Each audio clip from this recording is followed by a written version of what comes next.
নমস্কার বন্ধুরা, আমি অর্চনা চলে এসেছি আজকে নতুন একটা রেসিপি নিয়ে। আশা করি আপনারা সবাই ভালো আছেন। আজকে যে রেসিপিটা বানিয়েছি সেটা কিভাবে বানিয়েছি সেটা দেখাবো। প্রথমে ৬টা ডিম ভালো করে ধুয়ে নিয়েছি।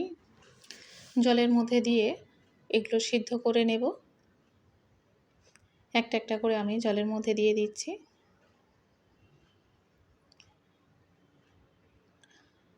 এরপরে কড়াইতে একটু তেল দিয়েছি, দিয়ে কুচিয়ে রাখা পেঁয়াজ, একটা বড় সাইজের পেঁয়াজ নিয়েছি, নিয়ে একটু ভালো করে ভেজে নেব।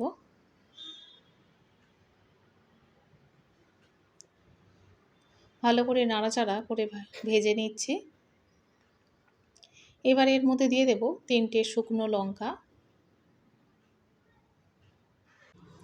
লঙ্কাটাও ভেজে নিতে হবে। লঙ্কাটা দিয়ে একটু ভেজে নেবার পরে রসুন দিয়ে দিয়েছি। রসুনগুলো একটু কেটে দিয়েছি, একটু পাতলা পাতলা করে কেটে দিয়ে দিলাম, দিয়ে একটু ভালো করে ভেজে নেব। এরপরে ২টো কাঁচা লঙ্কা দিয়ে দিয়েছি ঝালের জন্য।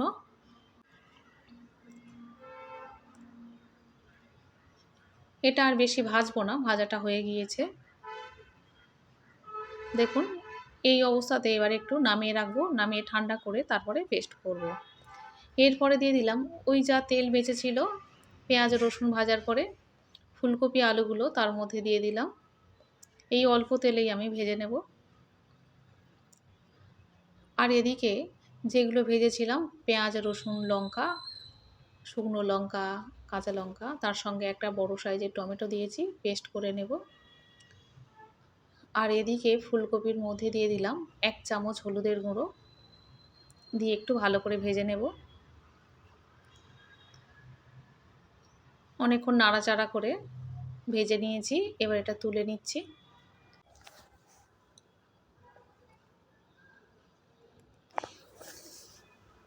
আবারও কড়াইতে একটু তেল দিলাম, দিয়ে ১ চামচ নুন আর ১ চামচ হলুদ দিলাম। এরপরে গরম তেলের উপরে দিয়ে দেব ডিমগুলো ছাড়িয়ে আর একটু কেটে রেখেছিলাম। ছাড়িয়ে নেওয়ার পরে ছুরি দিয়ে একটু কেটে কেটে দিয়েছিলাম। একটু লাল লাল করে ভেজে নিচ্ছি।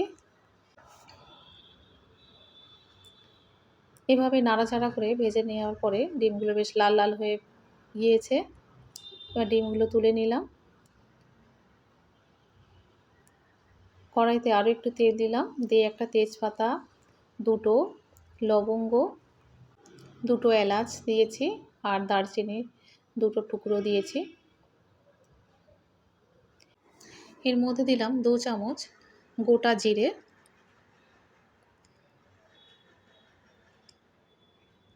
একটু নাড়াচাড়া করার পরে এখানে দিলাম আদা বাটা ১.৫ চামচ দিয়ে দিয়েছি।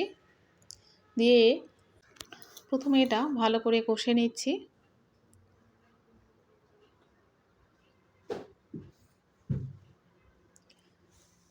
আদাটা দিয়ে ভালো করে কষিয়ে নেবার পরে আর যে পেস্টটা বানিয়েছিলাম টমেটো দিয়ে পেঁয়াজ রসুন কাঁচা লঙ্কা, সেই পেস্টটা আমি এর মধ্যে দিয়ে দিলাম। এই মশলাটা দিয়ে খুব ভালো করে কষিয়ে নিতে হবে।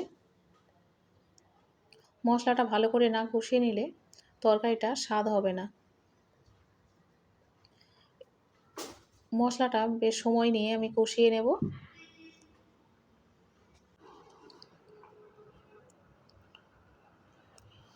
মশলাটা অনেকক্ষণ কষিয়ে নেওয়ার পরে এর মধ্যে দিয়ে দিচ্ছি আরও কিছু মশলা, যেমন জিরে গুঁড়ো ১ চামচ, ধনিয়া গুঁড়ো ১ চামচ, আর গোলমরিচের গুঁড়ো দিলাম অর্ধেক চামচ, লাল লঙ্কার গুঁড়ো ১ চামচ, হলুদের গুঁড়ো ১ চামচ, আর দিয়ে দিলাম স্বাদ মতো নুন।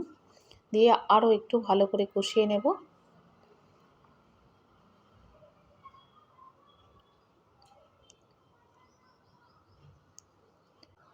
সামান্য একটু চিনি দিয়ে দিলাম। খুব ভালো করে কষিয়ে নিয়েছি, দেখেই বুঝতে পারছেন মশলার কালারটা চেঞ্জ হয়ে গিয়েছে। এবারে এর মধ্যে সামান্য একটু জল দিয়ে দিলাম যাতে না পুড়ে যায়, যেহেতু আমি এখানে তেলটা খুব কম ব্যবহার করেছি।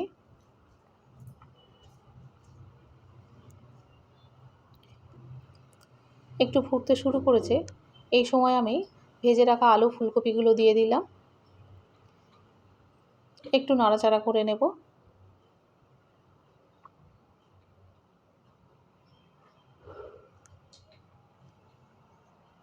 এবার একটু ঢাকা দিয়ে দেব।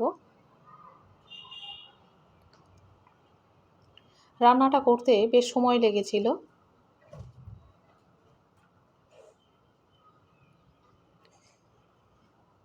এখানে জলটা বেশ শুকনো হয়ে আসছে।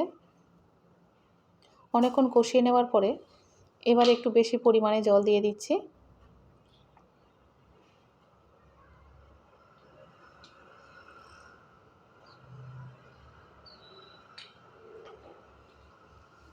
এবার ঢাকা দিয়ে দিলাম। তরকারিটা ফুটতে বেশ শুরু করেছে।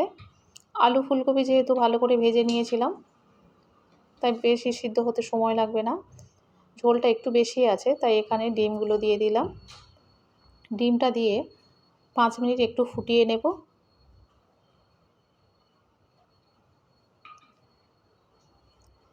একটু বেশি জল দিয়েছি কারণ ঝোলটা আমি একটু রাখতে চাই, একদম মাখা মাখা করব না। ঝোলটা বেশ ফুটতে শুরু করেছে, হয়েও এসেছে। সামান্য একটু কসৌরি মেথি দিয়ে দিয়েছি।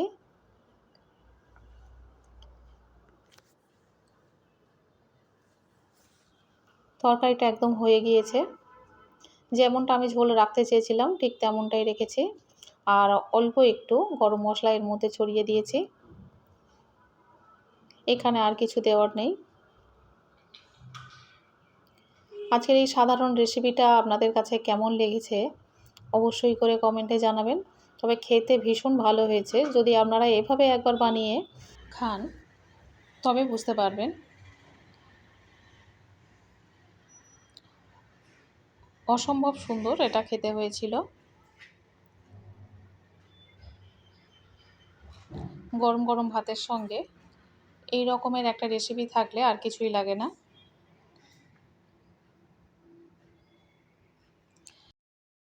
আলু দিয়ে আমার ডিমের তরকারি ভালো লাগে না, একটু সবজি হলে যেন ভালো হয়। কখনো কখনো আবার পটলও দিই, বেশ ভালো লাগে।